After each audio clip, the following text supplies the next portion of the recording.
My feet scrape slowly along the hallway carpet of my apartment building while I search through my bag for my keys.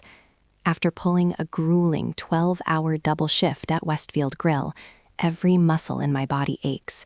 My chef's whites are heavy with the lingering smell of fryer oil, and all I crave is the quiet comfort of my empty apartment. But before the key even reaches the lock, laughter and the sharp clatter of glasses spill into the hallway. I stop instantly, the key hovering in midair. Someone is inside my apartment. The lock turns with a dull click, and I push the door open. My stomach drops. 6 unfamiliar people lounge across my living room like they belong there, drinks in their hands, my small Bluetooth speaker blasting music far too loudly. Through the open layout of my apartment, I catch sight of my kitchen, my carefully maintained sanctuary reduced to utter chaos. "Daphne!" Lillian's voice slices through the noise. My younger sister rushes toward me, her wine glass sloshing dangerously close to spilling over. "You're home early." "Early?" It's nearly midnight. I walk past her without responding, drawn toward what used to be my pristine kitchen. My orderly countertops are cluttered with half-empty wine bottles. Someone has taken my hand-forged Japanese santoku knife and used it to slice limes directly on the marble, the blade now scarred with deep gouges. My cast-iron skillet, lovingly seasoned over 3 years, sits abandoned in the sink, soaking in soapy water like a common pan. "What have you done?"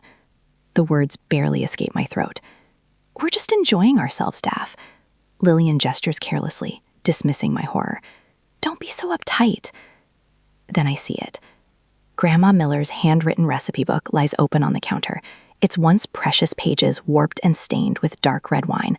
The ink has bled through the paper, transforming cherished recipes passed down through 3 generations into blurred stains of color. My fingers tremble as I touch the damp pages. The damage is irreversible. A memory surfaces uninvited. 6 months ago, Mom and Dad stood in this same kitchen, insisting I gave them a spare key strictly for emergencies. I had hesitated, but their wounded expressions broke my resolve. "We're family, Daphne," Dad had said softly. "Don't you trust us?" 3 weeks later, I returned from a late shift to find Lillian asleep on my couch, empty wine bottles scattered across my coffee table. She'd simply shrugged. My roommate had company. I needed somewhere to stay. After that, it became routine. Lillian showing up whenever I worked nights. My imported vanilla beans, expensive saffron threads, and aged balsamic slowly vanishing from my pantry without explanation. My kitchen gradually turning into shared territory. Just last month, I confronted my parents after discovering signs of another unauthorized gathering. Dad's dismissive tone still echoes in my ears. "That kitchen belongs to family too, Daphne. Don't be selfish." Mom had nodded approvingly beside him. "Lillian's just social, dear. You could learn from her." I was always the responsible one, the one expected to compromise, the one who built her life carefully while watching Lillian escape consequences time and time again. A sudden crash jerks me back to the present. Someone has knocked over my stack of copper measuring cups. They scatter across the floor, ringing like loose coins. "Everyone out." My voice slices through the noise. "Now."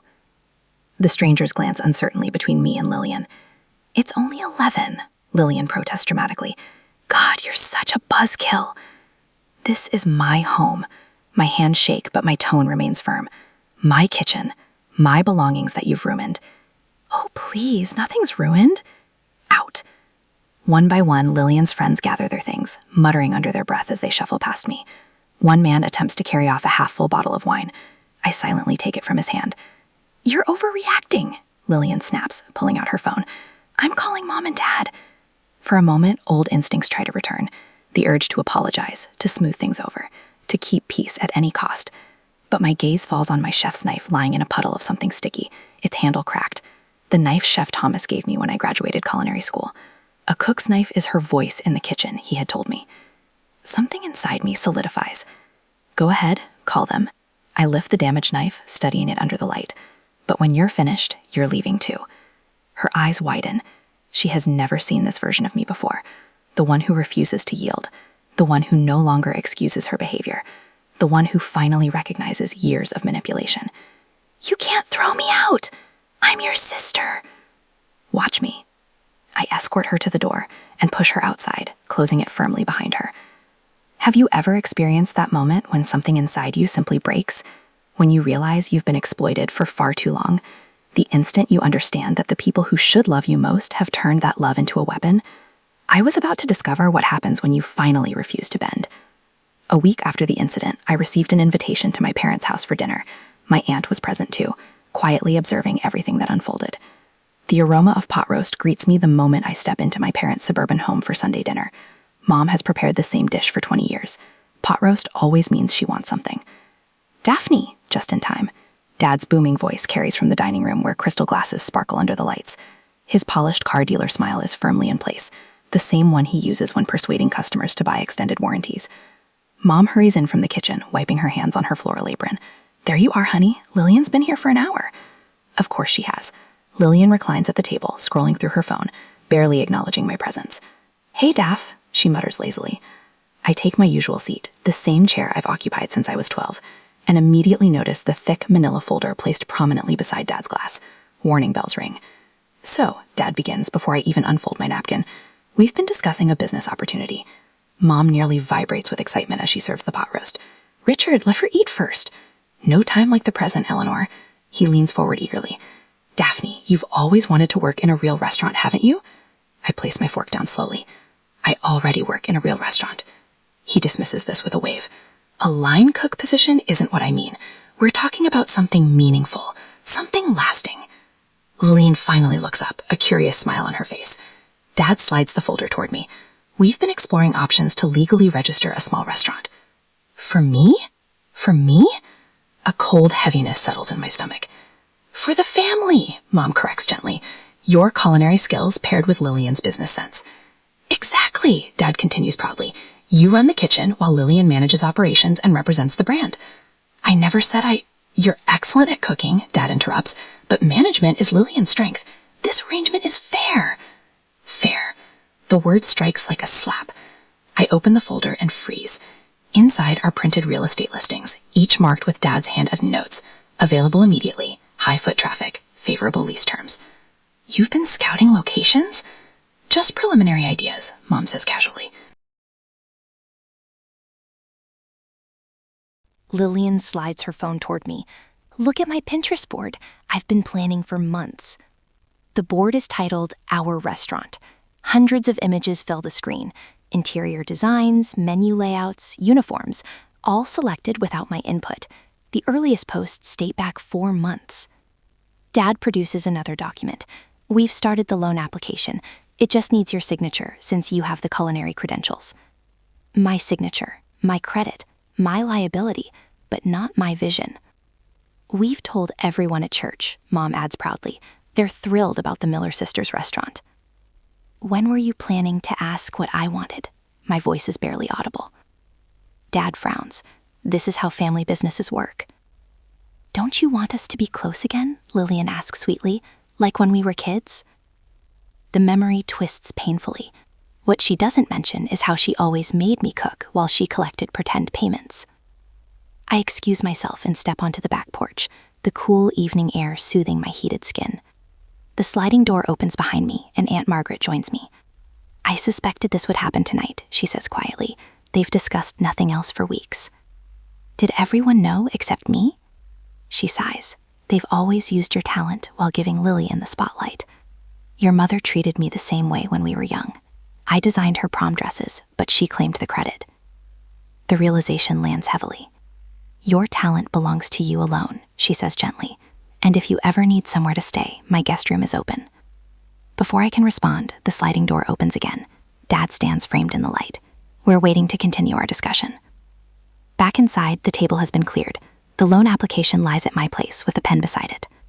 Your mother and I co-signed your lease, Dad reminds me casually. The implication is unmistakable. Mom pats my hand. You can handle the kitchen while Lillian manages important clients. Investors expect to meet both of us next week, Lillian adds confidently. I look at their familiar faces, now strangely foreign. They have mapped out my entire future without once asking my opinion. I need time to think, I say, standing. Don't overthink it, Dad replies. This is what families do. Support, he calls it. Yet this elaborate plan to exploit my abilities for Lillian's benefit feels nothing like support. As I leave, Aunt Margaret's reassuring nod steadies me. Family can uplift us or weigh us down. Driving home with the unsigned loan application in my backseat, I wonder how many people have realized at their family table that belonging demanded the sacrifice of their dreams. 2 days after that ambush, my phone rings for the 5th time that morning. Dad again. I let it go to voicemail. He wants to discuss restaurant plans, the scheme to use my credentials while giving Lillian the spotlight. A text follows immediately. Daphne, your mother found the perfect location on Adams Avenue. Meeting the realtor at 2. Be there. Not a request, an order. The calls continue all morning. Mom discusses recipe adjustments. Lillian texts about investors visiting my apartment without asking. Again. While chopping onions for dinner prep, Mrs. Henderson from church calls to congratulate me. Dad had already announced the restaurant to the congregation. My hands shake so violently I nearly cut myself. They're constructing a reality around me without my consent. That evening, an unfamiliar number appears on my phone. I answer hesitantly. Is this Daphne Miller? A professional voice asks. This is Valerie Chambers, assistant to Chef Thomas Anderson at Ember. He'd like to interview you tomorrow. Ember, the prestigious new restaurant downtown. I had submitted my resume months ago on a whim. Yes, absolutely. The next morning, Ember's kitchen gleams with precision. Chef Anderson observes silently as I prepare my signature scallop dish. After tasting it, he speaks simply. Your flavor profiles are exceptional. No comparisons, no dismissal, only recognition. I need a head chef, he says. Creative control, your name on the menu, competitive salary. I stand speechless. Take the weekend to consider, he says, sliding the contract forward. When I return home, Lillian waits outside my apartment carrying a portfolio. She breezes in without invitation, spreading fabric samples across my coffee table. Finally, she says excitedly, these are for the banquets. I'm thinking burgundy velvet, though Mom prefers charcoal. I place my keys down slowly. Lillian, when did I ever say yes to any of this? She doesn't even glance up. We have meetings with 3 banks next week for the small business loans. Dad says your credit score will help with the terms. Lillian, stop. My voice carries an edge I've never used with her before. I haven't agreed to open a restaurant with you. She finally glances up, blinking in genuine confusion. We've been planning this for months. You've been planning. I've been avoiding the conversation. She rolls her eyes dramatically. Oh, please, like you had better options. Being a line cook forever? This is your chance to actually be somebody. The truth hits me like cold water. They never believed in my talent or ambition. They never saw me capable of success without Lillian's charisma or Dad's business connections. I interviewed at Ember today. They offered me head chef position. Lillian's laugh is sharp. Right, and I'm opening for Taylor Swift next week. I pull out my phone, showing her Chef Anderson's follow-up email with salary details. Her face falls as she reads, color draining from her cheeks. But our restaurant. But your restaurant, I correct her, on my credentials, with my liability if it fails. That evening, Aunt Margaret calls. I heard from your mother that you're being difficult about the restaurant. I brace for more pressure. Instead, she says, good for you. I know a small business attorney who can help you formally decline involvement. My treat. The floodgates open. I tell her everything. The exploitation, the assumptions. Chef Anderson's offer. Your father pulled the same stunt with your mother 30 years ago, she reveals. Used her nursing license to open his first dealership while giving her no real authority. History repeating itself.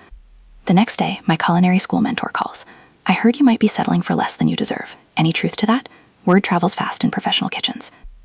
When I explain the situation to my coworkers during prep, they close ranks around me with protective fury. The headline cook offers his brother's services to change my locks. The pastry chef invites me to stay at her place if things get ugly. For the first time, I see an alternative family forming around me, one that values what I bring to the table instead of what they can take from it. That night, alone in my kitchen, I cook. Not for others, not for approval, just for the pure chemistry of it. As the flavors build and transform, understanding washes over me. My kitchen was never just about food. It was about control in a life where I had so little, the one space where my decisions mattered. The next morning, I call the locksmith. By afternoon, new keys sit heavy and powerful in my palm. Then I dial Chef Anderson's number. I'd like to accept your offer. The certainty in my voice surprises even me. For once, I'm making a decision solely for myself. The week blurs as I sign my contract, quietly retrieve personal items from my parents' house, and work with Aunt Margaret's lawyer to draft a simple statement declining family business involvement. We prepare responses for every manipulation tactic they might employ at the family meeting they've scheduled for Tuesday next week, the meeting where they expect me to finalize my agreement to their plan. On Monday, my phone constantly buzzes with excited messages. From Dad, proud of you, kiddo. Signed the lease today. Big announcement tomorrow. Mom leaves a voicemail about the invitation list for a soft opening. Lillian sends a group text to her friends about my sister and I finally making our dream come true. I place the signed Ember contract carefully in my bag. The weight of the paper feels like armor. My reflection in the hallway mirror shows someone I barely recognize, someone with quiet strength in her eyes as she grabs her car keys and heads to her parents' house. Sometimes the hardest thing and the right thing are the same. Have you ever had to make a decision that you knew would disappoint your family, but was necessary for your own well-being? Share your experience below. The next day, at the Tuesday meeting, the incorporation papers sit in the center of my parents' oak dining table like a trap waiting for spring. Around me, excited chatter bounces off walls that have witnessed 35 years of Miller family manipulation. My father beams. My mother clasps her hands in delight. Lillian tosses her hair, accepting congratulations for a restaurant she hasn't earned. The contractor says we can start renovations next week, Dad announces, slapping his palm against blueprints I've never seen. Your mother's church friends are already booking the private room for their gatherings. I sit perfectly still, hands folded in my lap, watching them orchestrate my future without my input. The graphic designer, some college friend of Lillian's, flips open his laptop. Here's the final logo. He turns the screen toward me.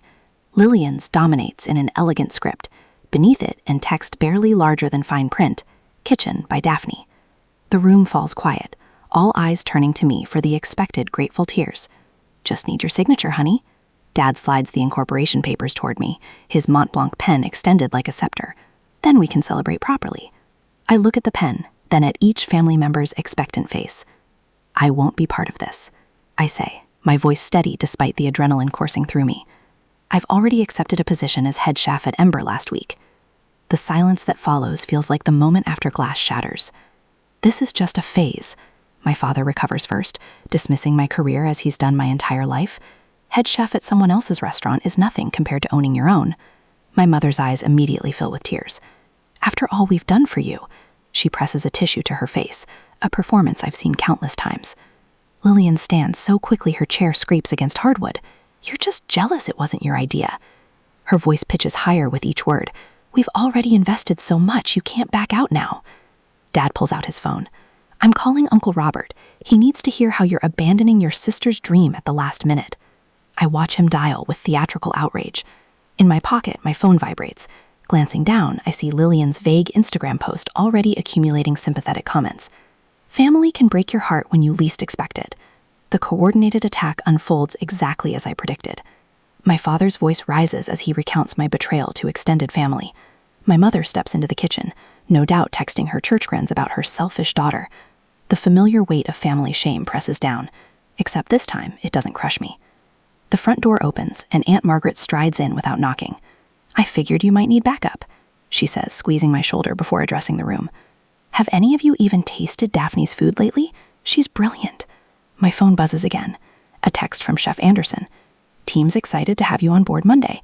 Below it, notifications from culinary school classmates, commenting on my LinkedIn update about the new position.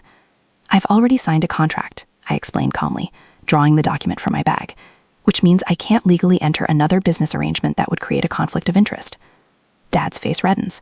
But the lease is in your name, I finish for him, as is the loan application, as are all the commitments you've made without my consent. Lillian steps toward me, mascara smudging beneath her eyes. What am I supposed to do now? I stand, gathering my belongings. That's not my problem to solve. But you are always the responsible one we could count on, my mother blurts, then immediately looks down. My father runs a hand through his thinning hair. Lillian's not equipped to handle this alone. I need your name on this to get the loans. Lillian's voice cracks, finally revealing the truth. Not a partner, a guarantor, not a chef, collateral. The realization settles over me with strange clarity. They never wanted my talent or input, just my signature and my labor. I've spent my entire life being responsible for Lillian's dreams while putting mine aside, I say, rising from the table. That ends today.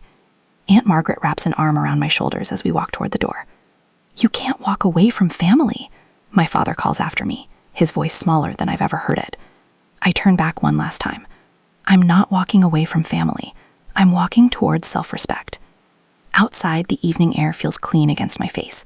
My hands should be shaking, but they're surprisingly steady. Aunt Margaret gives me a sideways glance as we reach my car. That moment when you finally stand up for yourself can be both terrifying and liberating, she says quietly. Was it worth it? I look back at the house where I've spent decades diminishing myself to fit their expectations. Through the window, I can see them still sitting at the table, the abandoned papers between them. Every second, I answer, and mean it. The doorbell rings at exactly 7 o'clock Sunday evening. I've been expecting them. Through the peephole, I see my father standing rigidly in the hallway, my mother nervously smoothing her cardigan. Behind them, Lillian dabs at red-rimmed eyes with a tissue. The surprise is Grandma Miller, leaning on her wooden cane looking confused. A calculated ambush. Bringing Grandma was their nuclear option. I open the door, my face carefully neutral. This is unexpected? We need to talk about what you're doing to this family, my father says, his car salesman voice already activated. Your grandmother insisted on coming when she heard how upset Lillian's been. Grandma reaches for my hand. I don't understand what's happening, Daphne. Everyone's so upset. Please, come in. I step aside, allowing them into my apartment. The space looks different now, rearranged, reclaimed.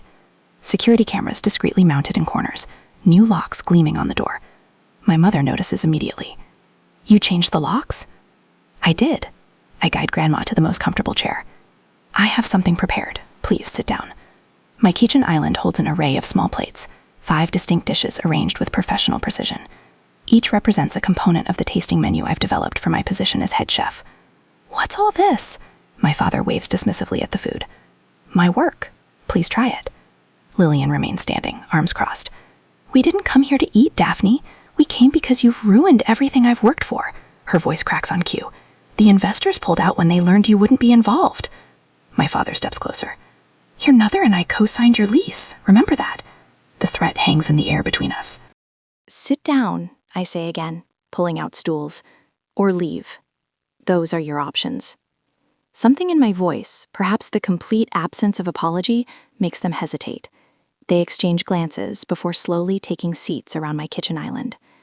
I move through my kitchen with practice efficiency, plating the final touches on each dish. The space feels different now. Sacred. Mine. I serve each person, describing the compromise with professional detachment. Seared scallop with brown butter and sage, wild mushroom risotto with truffle oil, braised short rib with red wine reduction. Grandma Miller takes a bite of the scallop, her eyes widened, then close in appreciation. This is extraordinary, Daphne. My mother picks at her food. It's very nice, dear, but we need to discuss. I am not finished. I retrieve a folder from the counter and open it between us. I have been gathering pieces of proof against my family for a long time. Security camera footage from the past 3 months. 27 unauthorized entries to my apartment while I was working. I slide printed stills across the counter. Lillian's parties, kitchen destruction. My personal property damaged. My father pushes the photos away. Family doesn't need permission. Text messages. I place my phone between us, scrolling through Lillian's texts to friends. Using my sister's fancy apartment again tonight. She's working till midnight. Their faces change as I continue. Loan applications with forged signatures. My signature. That's fraud, Dad. I place the paperwork before him. A statement from my apartment manager about noise complaints during my absence. The kitchen falls silent, except for Grandma, who continues eating, making small sounds of pleasure. You never saw me as a person with dreams, I say, my voice steady despite the heat rising in my chest, just as a useful tool for Lillian's ambitions. A signature on paperwork. Free labor. A kitchen to use when convenient. I remove my house key from the ring and place it on the counter. No more emergencies. No more unannounced visits. My boundaries are non-negotiable from this point forward. Respect them or don't be in my life. That's your choice. My father sits stunned into silence for perhaps the first time in his life. My mother stares at me like she's seeing a stranger. You've always been the favorite anyway. Lillian suddenly bursts out, mascara streaming down her cheeks. They've always bragged about your cooking while I couldn't find my thing. That's not true, Lillian, my mother starts, but Grandma's voice cuts through. It's about time someone told them the truth. Grandma sets down her fork with a decisive clink. Richard, Eleanor, you've used this girl shamelessly for years. I've watched it happen. My parents exchange panic glances.